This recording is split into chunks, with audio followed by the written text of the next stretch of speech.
Eto na guys, kakain na tayo. Ang ating ulam na number 1 sa sarap. Eto, ayan, ang ating ginisang sardinas na may dahon ng ampalaya. Ayan, the best po itong ulam na to. Siyempre, ang makaka-relate po dito sa ulam na to ay ang mga taga-probinsya. Dahil maraming talbos ng ampalaya. Ayan. Sa amin dati, hinihingi lang yan. Pero ngayon, binibili na, mga guys.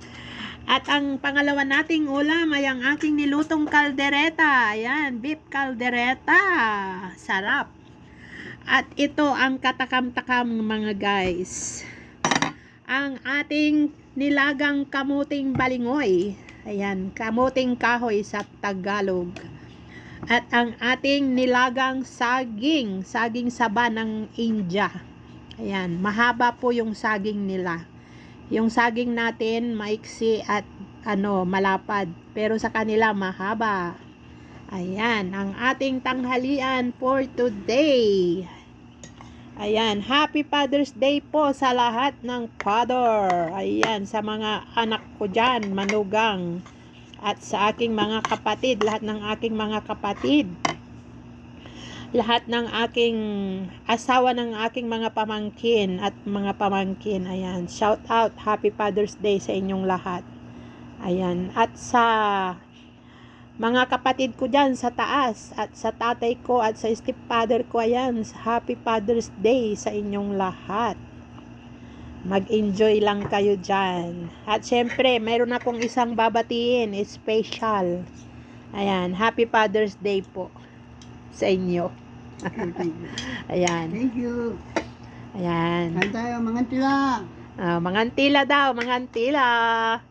Ang antoy sira? Aywa. Antoy sira. Aywa, hindi ako siwa.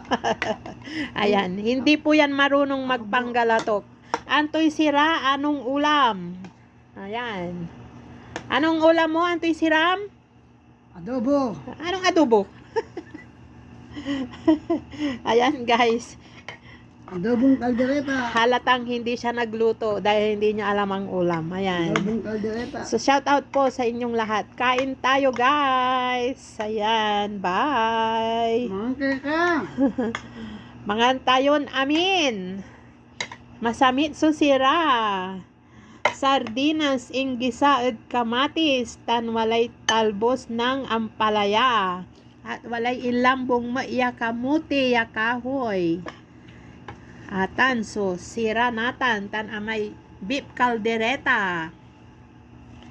Ayan guys, ang ating ulam ngayong araw.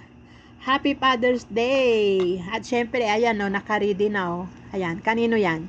Ayan, kanino yan? Kanino yung naka-ready na yan na naka-box? Ayan.